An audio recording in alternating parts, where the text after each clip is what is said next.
Yo, what's happening, people? Welcome to the Gav Goes In podcast. Don't forget to smash that like button and don't forget to subscribe to my channel at Gav Goes In. So I'm just going to give you my 1 to 11, only a short stream today.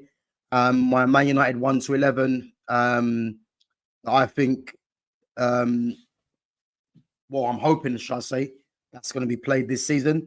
And this is including some of the signings, rumoured signings that United have been linked with.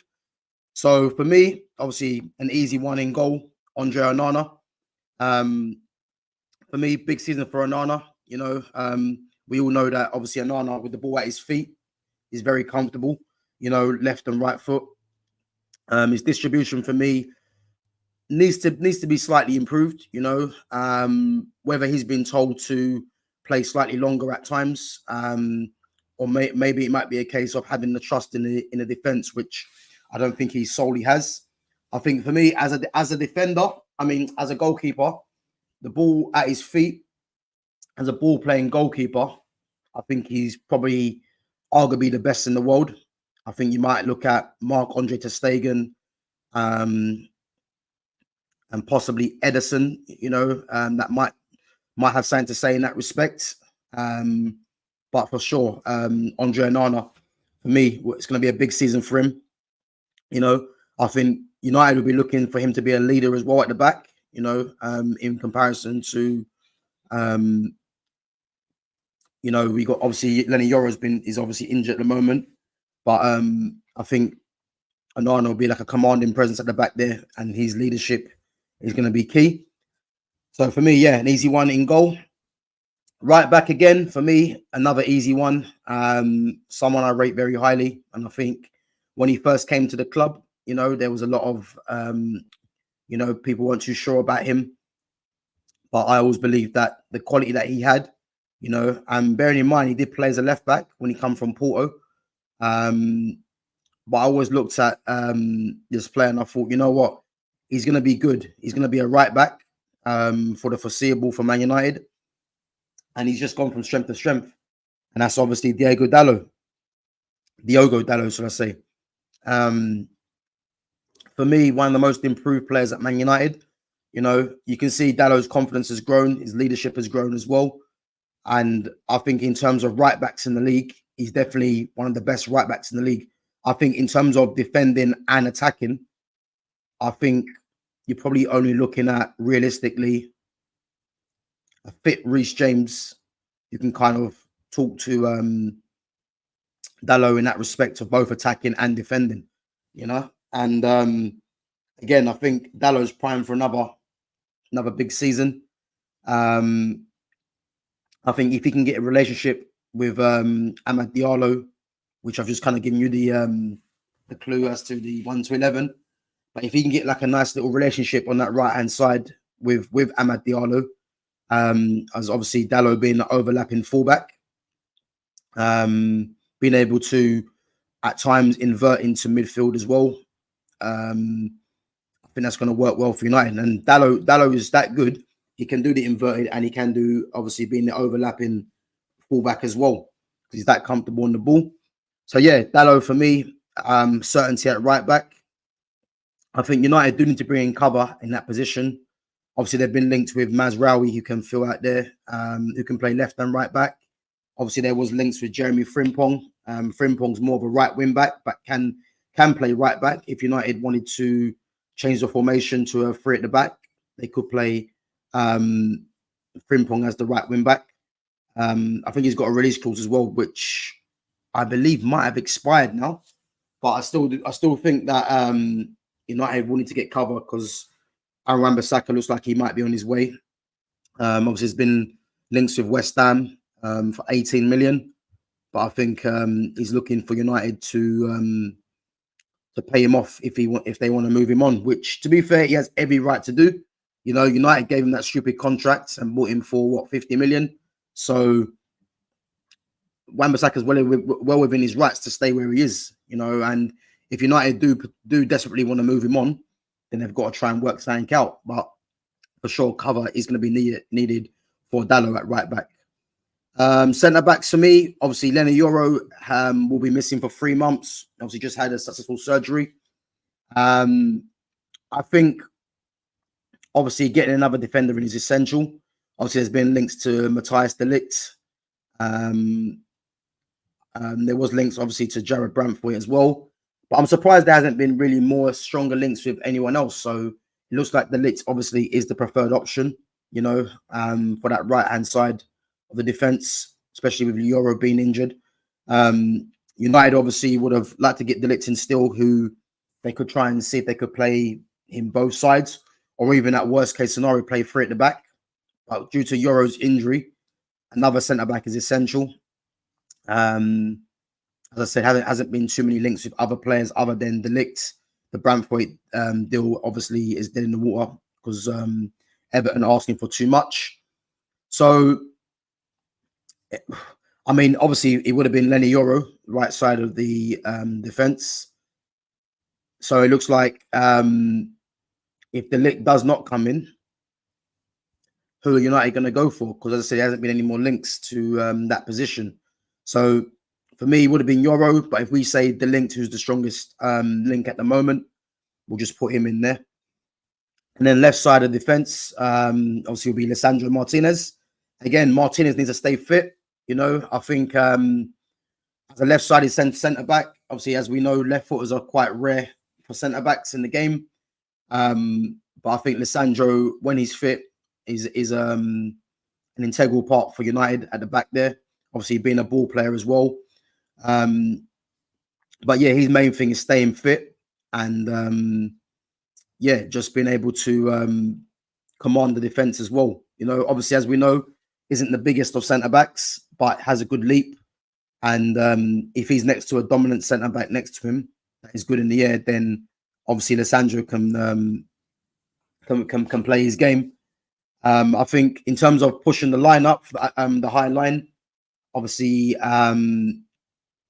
having quick centre backs is key, and also having centre backs that are good in wide areas as well, which is going to be key, And if Man United are looking to push the defense higher up, then someone like Alessandro and especially Lenny Yoro are going to benefit from that, As I said, de Ligt coming in. De Ligt isn't the quickest, but de Ligt can obviously fill that role as well. And I said, if Man United are trying to look at other defenders, they're going to need to be of a profile to kind of fit that defense in being able to be confident on the ball and being able to push up, and leaving space in behind, which is what the likes of Lindelof and Maguire are not able to do. So, but yeah, I mean, there is the other defenders out there, obviously there's been links with Gonçalo Inácio from Sporting Lisbon.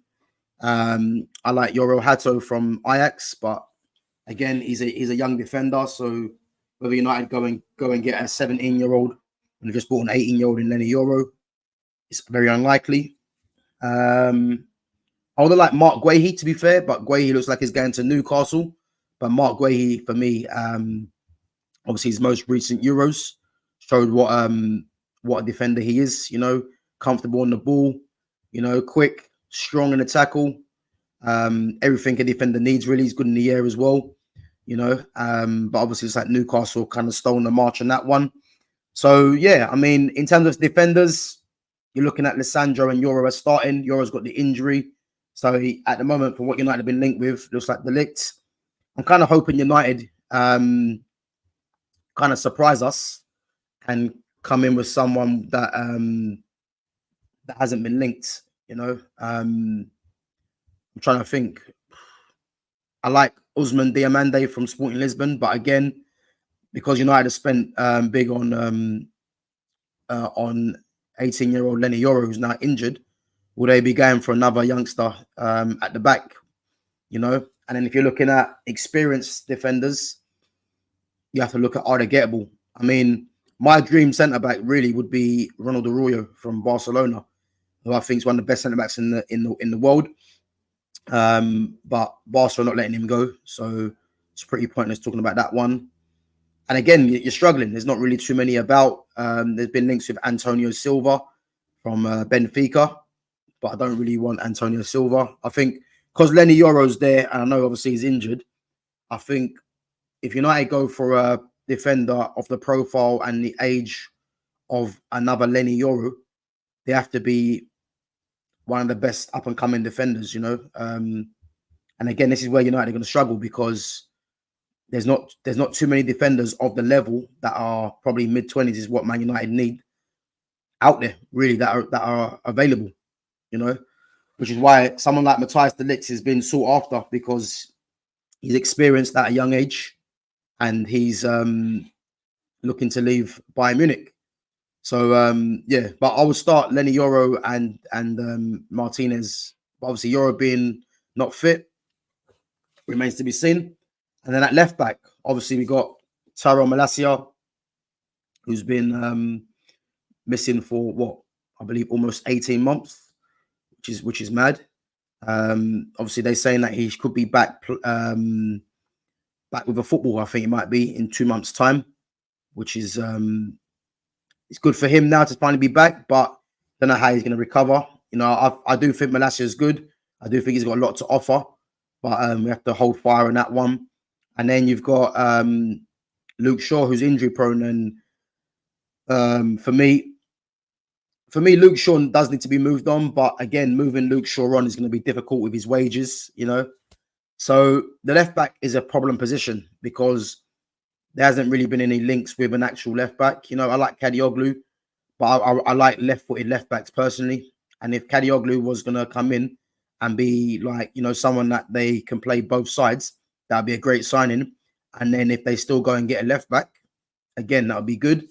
But you'll have to say at the moment, left back, obviously they've got a young Harry Amas as well, who's not ready and probably needs to go on loan or at least play under 23 football and get his confidence back up from pre-season. I think on the ball, Harry Amas looks good. You know, he looks very technical. But defensively, obviously, as we would know anyway, as from a 17-year-old, he can be found wanting. So United need to improve in that position. But again, hasn't really been any strong links with a left back. I like Ryan Aït-Nouri from Wolves, but getting him out of there could prove difficult. I'm trying to think who else there is. Obviously, the likes of Alejandro Balde, you're not going to get him again at Barcelona.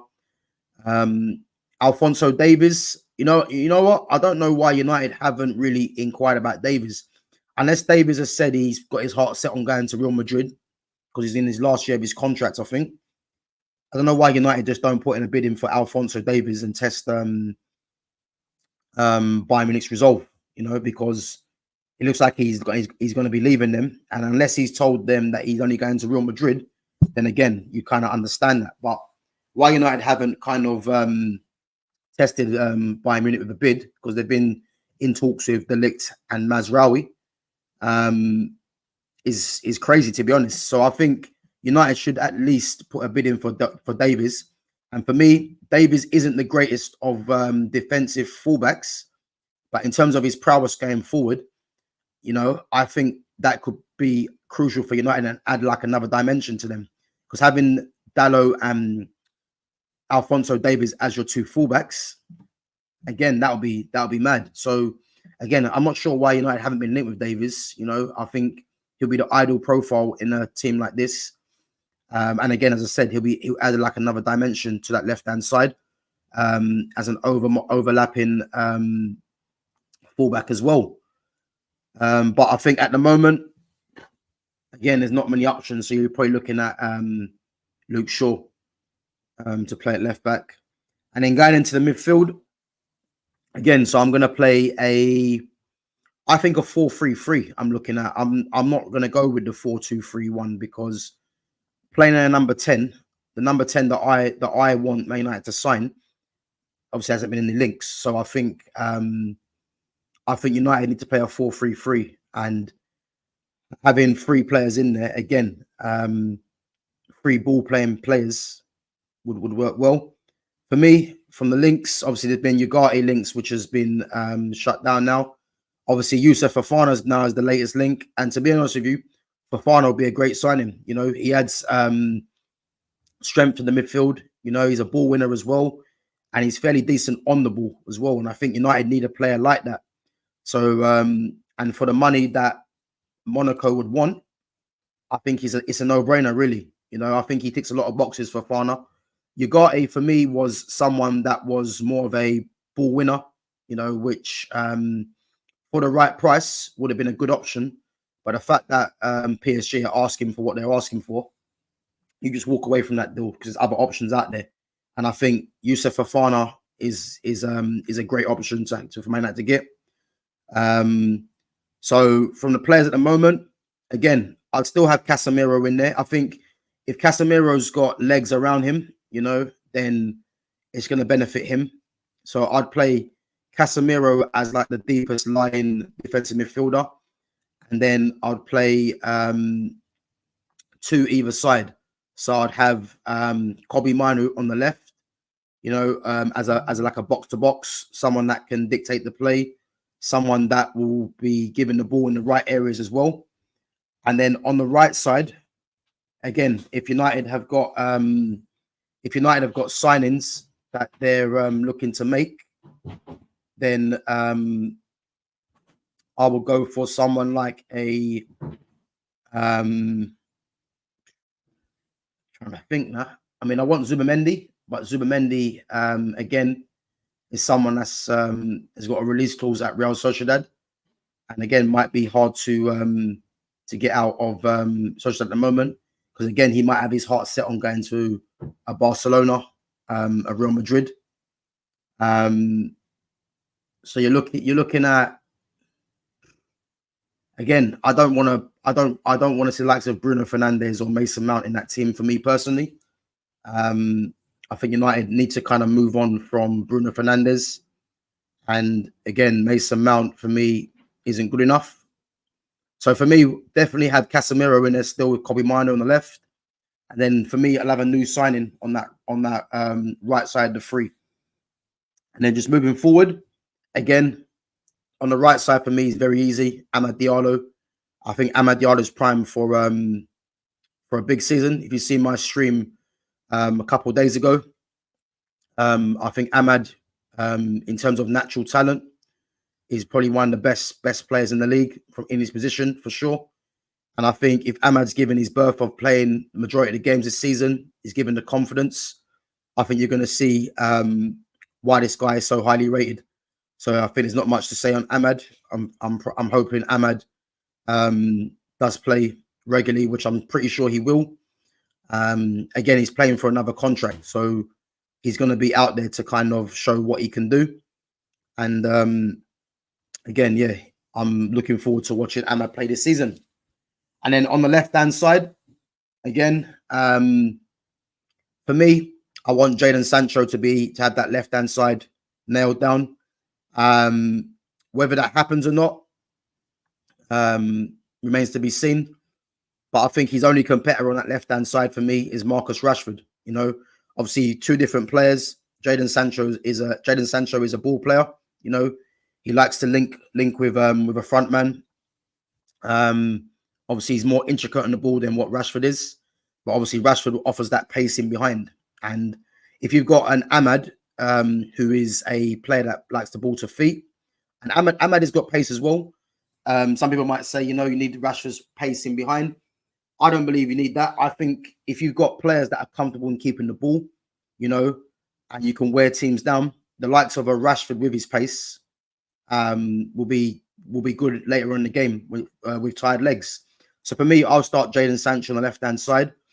And as I said, Rashford's legs will be used later on in the games for me. Or if Rashford does start on the left-hand side, you can kind of have that option of playing Sancho as a false nine.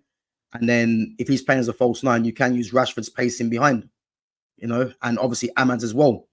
And then for the striking position, for me, I've always wanted Ivan Toney to come in.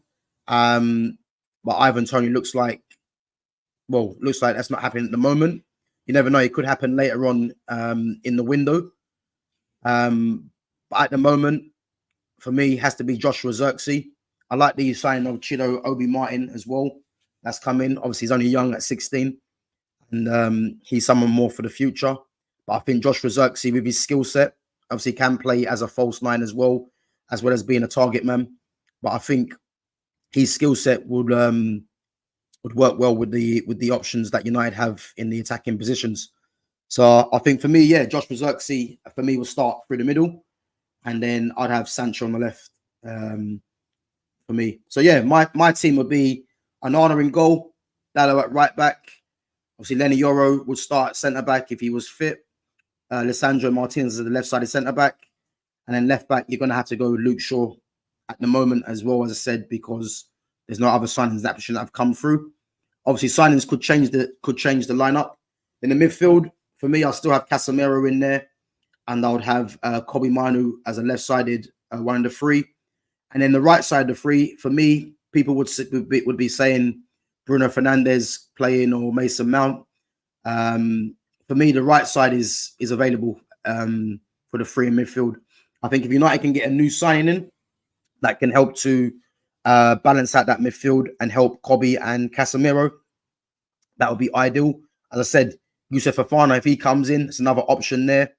And then, you know, even if you didn't want to play Casemiro every game, Fofana could play in that position as well. And in the front three for me is Ahmad picks itself on the right-hand side. Left-hand side, I'll go with Sancho. And as a striker, for me, Joshua Zirkzee, or I would like to see an Ivan Toney. I think Ivan Toney is the only striker I think United should be targeting in this market. But if he doesn't come in, then obviously you've got Jadon Sancho as a false nine, could play there if you don't want to play Zirkzee. And then on the left-hand side, again, you've got Marcus Rashford. So yeah, that's how I would go. As I said, guys, if you've got any comments to make, smash that in. Subscribe to my channel, GavGoesIn. I'm going to be back tomorrow with Lenz and Alex. We're going to do our edition 3 of the best 100 football players in history. Again, it's not my list, but it's just a list that I'm compiling down from the players that were chosen. So we're now at 60 to 40, which is starting to get a bit difficult now. I think when it hits the last 20, I think it's going to be difficult. And in the last 10, for me, the top 3 is quite an easy one for myself. But the top 10 list is going to be difficult. And that's when I'm going to start putting them in order. So yeah, be sure, guys, to follow me tomorrow at 2 o'clock. And yeah, as I say, if you've got any comments to make, guys, smash that in. And I'll catch you guys tomorrow. Take it easy.